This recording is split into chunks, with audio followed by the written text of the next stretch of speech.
آج ہم ایک بہت ہی خاص واقعے پر بات کر رہے ہیں۔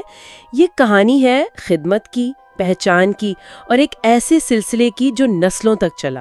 یہ واقعہ 1960 میں کراچی میں پیش آیا، اسماعیلی جماعت کے اندر۔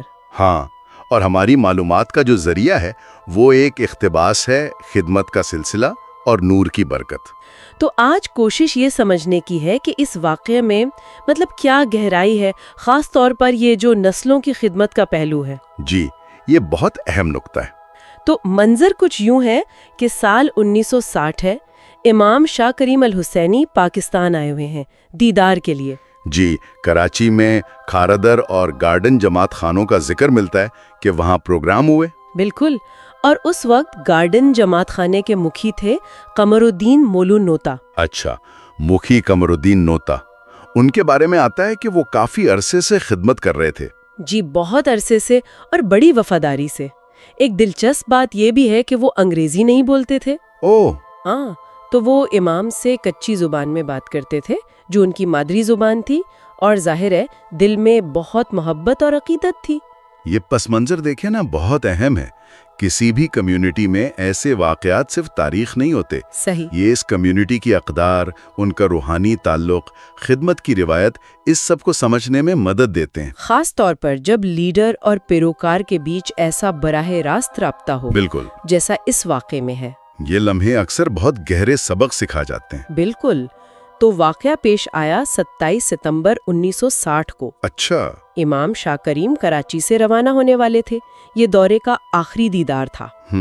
تو اس موقع پر مکھی قمر الدین شاید وہ اپنی ذمہ داری کے احساس سے یا امام کی موجودگی سے مغلوب تھے، وہ بہت انکساری سے آگے بڑھے۔ جی، اور ہاتھ جوڑ کر، جو ایک احترام کی علامت ہے، انہوں نے عرض کیا کہ شاید ان سے خدمت میں کچھ کوتاہیاں ہو گئی ہوں۔ یہ بہت اہم ہے۔ یہ انکساری صرف رسمی نہیں لگتی۔ نہیں، بالکل نہیں۔ یہ اس گہری ذمہ داری کے احساس کو ظاہر کرتی ہے جو خدمت کے تصور سے جڑی ہوئی ہے، خاص طور پر اس مذہبی پس منظر میں۔ ہاں، خدمت کو صرف ڈیوٹی نہیں سمجھا جاتا۔ نہیں، ایک امانت سمجھا جاتا ہے۔ جی، تو ان کا یہ امر بتا رہا ہے کہ وہ اپنی کارکردگی کو امام کی توقعات کے سامنے رکھ رہے تھے اور کسی بھی کمی پر فکر مند تھے۔ اور اس پر امام کا جو رد عمل تھا وہ بہت ہی شفیقانہ تھا۔ جی، انہوں نے اپنا مبارک ہاتھ نرمی سے مخی صاحب کے سر پر رکھا، ایک طرح سے تسلی دینے کا انداز تھا، جی، برکت کا اشارہ، سبحان اللہ۔ اور فرمایا، مخی، میں تمہاری بہترین خدمت سے خوش ہوں۔ واو، یہ تو بہت بڑی بات ہو گئی ان کے لیے۔ بہت بڑا اعزاز۔ یہ سن کر ان کی آنکھوں میں آنسو آ گئے۔ یقیناً۔ لیکن وہ اپنی گہری عقیدت اور ذمہ داری کے احساس میں انہوں نے پھر آہستہ سے عرض کیا، خداوند، وہ امام کے لیے یہ لفظ استعمال کر رہے تھے، اگر مجھ سے کوئی کوتاہی ہوئی ہو تو میری غلطیاں معاف فرما دیں۔ اچھا، خوشنودی کے اظہار کے بعد بھی دوبارہ معافی مانگی؟ یہ بات بھی غور طلب ہے۔ امام واضح طور پر خوشی کا اظہار کر چکے ہیں، لیکن وہ پھر بھی معافی مانگ رہے ہیں۔ یہ ان کی ذاتی عاجزی کو ظاہر کرتا ہے۔ بالکل، شاید یہ احساس کہ انسان ہمیشہ بہتر کر سکتا ہے۔ جی، اور اپنی کمیوں سے آگاہ رہتا ہے، چاہے لیڈرشپ اسے تسلیم نہ بھی کرے۔ یہ خدمت کے معیار کو ذاتی طور پر بہت اونچا رکھنے کی نشانی ہے۔ اس پر امام مسکرائے اور پھر جو جواب دیا وہ اس واقعے کا اصل نقطہ ہے، جہاں بات بہت دلچسپ ہو جاتی ہے۔ جی، کیا فرمایا امام نے؟ امام نے فرمایا، مکھی، تم نے کچھ نہیں کیا، میں تمہاری شاندار خدمت سے خوش ہوں۔ تمہیں معلوم ہونا چاہیے کہ تمہارے آباء و اجداد گزشتہ 89 سالوں سے میری جماعت کی خدمت کر رہے ہیں۔ 89 سال، 79 ایئرز۔ جی، 79 سال۔ یہ ایک دم حیران کن انکشاف تھا۔ یہ غیر معمولی بات ہے۔ یہاں جو چیز اصل میں قابل غور ہے وہ یہ کہ امام نے بات کو صرف مکھی قمر الدین کی ذاتی خدمت تک نہیں رکھا، بلکہ اسے ایک پورے خاندان کی تاریخ سے جوڑ دیا۔ یہ صرف ایک فرد کی تعریف نہیں تھی، یہ نسلوں پر پھیلی ہوئی ایک میراث کا اعتراف تھا۔ بالکل۔ اور 79 سال کا خاص طور پر ذکر کرنا، یہ اس خدمت کی گہرائی اور تسلسل کو ایک تاریخی حقیقت بنا دیتا ہے۔ صحیح کہا آپ نے، وہ لمحہ صرف حال کا نہیں رہا۔ نہیں، بالکل نہیں۔ اس نے ماضی کی ساری قربانیوں، ساری خدمات کو اسی ایک لمحے میں زندہ کر دیا۔ واہ! اور ذرائع ہمیں بتاتے ہیں کہ یہ جو نوتا خاندان کے خدمت کا سلسلہ تھا، یہ اصل میں 1881 میں شروع ہوا تھا۔ 1881؟ یعنی امام حسن علی شاہ کے زمانے میں۔ جی، موجودہ امام کے پردادا کے زمانے میں، اور سلسلہ شروع ہوا تھا کاموڑیا ساجن رحیم نوتا سے۔ اچھا، پہلے کاموڑیا کا عہدہ تھا؟ جی، کاموڑیا کا عہدہ بھی انتظامی ڈھانچے میں اہم ہوتا تھا، اکثر مالی یا انتظامی امور سے متعلق، اور یہ سلسلہ پھر بغیر کسی وقفے کے چلتا رہا۔ ذرا اس تسلسل پر غور کریں، 1981 سے 1960 تک 79 سال۔ 79 سال، یہ تو کم از کم 3 شاید 4 نسلیں بنتی ہیں۔ بالکل، یہ صرف عہدوں کا تسلسل نہیں ہے، یہ اس بات کی علامت ہے کہ خدمت کا جذبہ، وہ وابستگی، وہ ذمہ داری کا احساس نسل در نسل منتقل ہوتا رہا۔ ہاں، اور ذرائع میں اس کی کچھ تفصیلات بھی ہیں۔ پوری فہرست تو شاید لمبی ہو جائے، لیکن کچھ اہم نام اور ادوار اگر دیکھیں تو۔ جی ضرور۔ 1881 میں کامڑیا ساجن رحیم نوتا سے شروع ہوا، پھر ان کے بعد کامڑیا جعفر ساجن نوتا نے ذمہ داری سنبھالی۔ وہ تقریباً 1920 تک مختلف ادوار میں رہے۔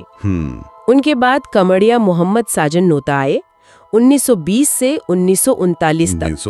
اچھا، اور پھر ایک اہم موڑ آتا ہے جب محمد ساجن نوتا 1939 میں کامڑیا سے مکھی بنے۔ اوہ، یعنی عہدہ تبدیل ہوا، شاید ذمہ داری بڑھی۔ جی، لگتا تو یہی ہے کہ ذمہ داریاں بڑھیں یا جماعت میں مقام بلند ہوا۔ وہ 1940 تک مکھی رہے، اور پھر 1946 میں مکھی قمر الدین مولو نوتا نے یہ ذمہ داری سنبھالی، جو اس واقعے کے وقت مکھی تھے، اور وہ 1961 تک رہے۔ سبحان اللہ۔ اگر ہم اسے بڑی تصویر میں دیکھیں تو یہ صرف نام اور تاریخیں نہیں ہیں، یہ ایک ادارہ جاتی تسلسل، ایک خاندانی روایت کی زندہ مثال ہے۔ صحیح۔ اور یہ جو کامڑیا سے مکھی کے کردار میں تبدیلی آئی، جیسا آپ نے کہا، یہ بھی ظاہر کرتا ہے کہ خاندان نے وقت کے ساتھ ساتھ شاید مزید اہم ذمہ داریاں سنبھالیں۔ بالکل۔ 79 سال مسلسل خدمت میں رہنا، یہ غیر معمولی لگن مانگتا ہے، نظم و ضبط، گہرا ایمان۔ صحیح بات ہے۔ اور یہ اس بات کی بھی عکاسی ہے کہ جماعت کے اندر خدمت کو کتنی اہمیت دی جاتی ہے، اور کیسے اسے نسل در نسل پروان چڑھایا جاتا ہے۔ یہ ایک طرح کی زندہ ادارہ جاتی یادداشت ہے۔ بہت خوبصورت بات کہی آپ نے، زندہ ادارہ جاتی یادداشت۔ واقعی امام حسن علی شاہ کے زمانے سے امام شاہ کریم کے دور تک 79 سال مسلسل خدمت۔ جی۔ تو اس پس منظر میں جب امام نے مکھی قمر الدین سے کہا کہ ان کے آباء و اجداد 79 سال سے خدمت کر رہے ہیں، تو یہ صرف ایک تاریخی بات نہیں تھی۔ نہیں، یہ اس پوری میراث کو خراج تحسین تھا۔ بالکل۔ اور اس پہچان کا اثر صرف ماضی پر نہیں ہوتا، اس کا اثر حال پر بھی پڑتا ہے۔ کیسے؟ آپ سوچے کہ مکھی قمر الدین پر اس بات کا کیا اثر ہوا ہوگا۔ ایک لمحے میں انہیں نہ صرف اپنی خدمت کی قبولیت کا یقین ملا، بلکہ انہیں ایک عظیم ورثے کا امین بھی قرار دیا گیا۔ یہ ان کے لیے، ان کے خاندان کے لیے کتنی بڑی بات ہوگی، کتنی حوصلہ افزائی ہوئی ہوگی۔ یقیناً بہت زیادہ حوصلہ افزائی ہوئی ہوگی۔ اسی لیے جو ماخذ کا مرکزی پیغام ہے وہ یہی نکلتا ہے کہ اس دن امام کی دعا اور خوشنودی صرف مکھی قمر الدین کے لیے نہیں تھی۔ نہیں، بالکل نہیں، بلکہ خدمت کی اس پوری لڑی میں، اس پورے سلسلے میں شامل ہر فرد کے لیے تھی، ہر اس دل کے لیے تھی جس نے اسے قائم رکھا۔ جی، جیسا کہ آخر میں کہا گیا ہے بہت خوبصورتی سے، محبت سے کی گئی خدمت روشنی کا نذرانہ بن جاتی ہے جو نسلوں تک قائم رہتی ہے۔ یہ جملہ روشنی کا نذرانہ، یہ بذات خود بہت گہرا ہے نا؟ خدمت کو روشنی سے تشبیہ دینا، یہ اس کے اثر کی وسعت کو ظاہر کرتا ہے۔ اور یہ کہ یہ وقتی نہیں ہے۔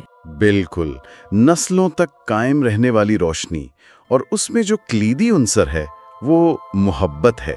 ہاں، محبت۔ یعنی جب خدمت صرف فرض سمجھ کر نہیں بلکہ دل سے، خلوص سے، محبت سے کی جائے تو وہ ایک لازوال عمل بن جاتی ہے۔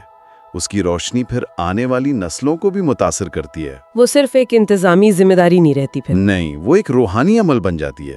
آپ کی بات سے ایک آخری سوال ذہن میں آ رہا ہے۔ جی فرمائیے۔ یہ جو خیال ہے کہ محبت سے کی گئی خدمت روشنی کا نذرانہ بن جاتی ہے جو نسلوں تک قائم رہتی ہے، تو کیا ماضی کی خدمات کا یہ اعتراف، ان کی یہ روشنی آج کے دور میں ہم پر، افراد پر کیسے اثر انداز ہو سکتی ہے؟ اچھا سوال ہے۔ کیا واقعی محبت اور خلوص ہمارے روزمرہ کے کاموں کو، ہماری خدمت کو، چاہے وہ کسی بھی شکل میں ہو، اتنا پائیدار اور روشن بنا سکتے ہیں کہ وہ آنے والوں کے لیے بھی ایک مثال بن جائے؟ یہ ایک بہت گہرا نقطہ ہے غور کرنے کے لیے۔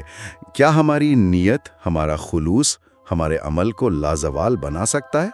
بالکل، یہ ایک ایسی سوچ ہے جس پر شاید ہم سب غور کر سکتے ہیں۔ یقیناً۔